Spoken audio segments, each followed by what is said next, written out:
tronçon Ebolova-Comme de Kribi, c'est un calvaire. Il faut s'armer de courage pour emprunter cet axe. Et ceci dure depuis des lustres.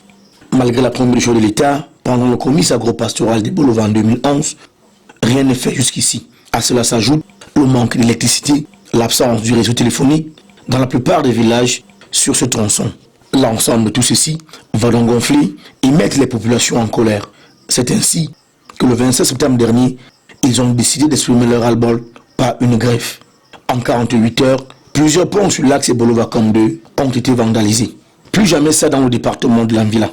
En urgence, le préfet Marissi Yanvogo convoque une réunion quelques jours après. Sont conviés élites et forces vives, autorités administratives, traditionnelles et politiques, les responsables départementaux. En raison de l'effet de contagion que ce mouvement d'humeur a voulu générer sur toute l'étendue du département, nous avons estimé qu'il était important, opportun que nous réunissions autour de nous l'ensemble des forces vives de notre département pour qu'ensemble nous puissions faire l'état des lieux des différents projets dont l'exécution est quelque peu ralentie et de voir quelles sont les stratégies et les thérapeutiques à mettre en branle pour que l'ensemble de ce projet puisse être conduit jusqu'à leur aboutissement. Ce samedi 16 octobre, sous la haute autorisation du président de la République, le ministre d'État, le ministre de l'Enseignement supérieur, le professeur Jacques Famdongo, va réunir l'ensemble des fils et filles du Sud à l'hôtel Bengo d'Ebolova afin de faire l'autopsie de leur région.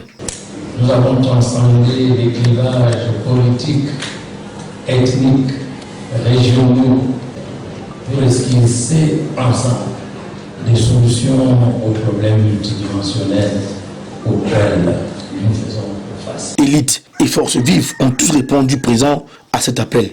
À voir l'affluence ici, on comprend qu'il était temps que les fils et filles du Sud se rencontrent, se regardent et se parlent.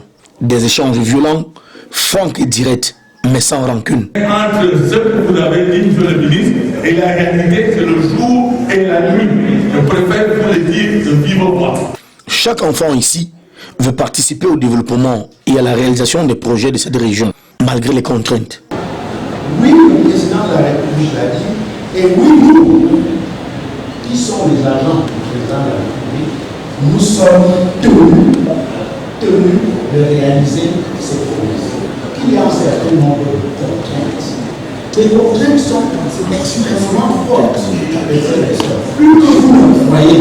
Se rencontrer, se parler, se dire des vérités, c'est bien. Mais passer de la parole à l'acte serait encore mieux. À bien regarder, on pense qu'on est quelque peu dupé.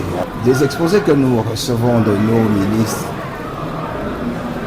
sont tout à fait vrais en théorie. Mais en réalité, il n'en est rien de tout cela. L'axe de la route qui part de Saint-Médina à Kribi, nous en sommes à la 11e année. Ebolova Kribi n'a jamais existé. La population, en tant que députée, ne croit plus en nous. Nous souffrons en réalité.